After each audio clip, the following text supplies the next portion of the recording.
आम्हाला इन्फॉर्मेशन आली होती की खोडाळा आणि मोखाडा खोडाळा कसारा रोडला एक मद्य वाहतूक करणारे पिकअप दादरा नगर हवेलीचं मध्य घेऊन येणार. त्याप्रमाणे आम्ही संपूर्ण स्टाफसह सापळा रचला.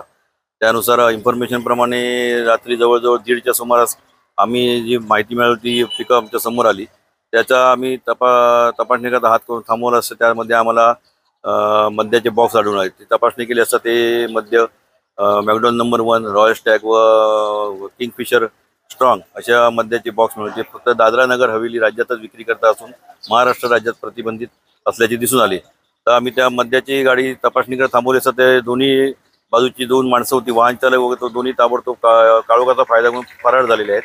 आणि त्या एकूण मद्याची किंमत ती 23,50,50,50 एवढी असून टोटल मुद्देमालाची किंमत 23,90,000 आहे. आणि याबाबतची कारवाई ची आणि चौकशी पुढील आम्ही करत आहोत.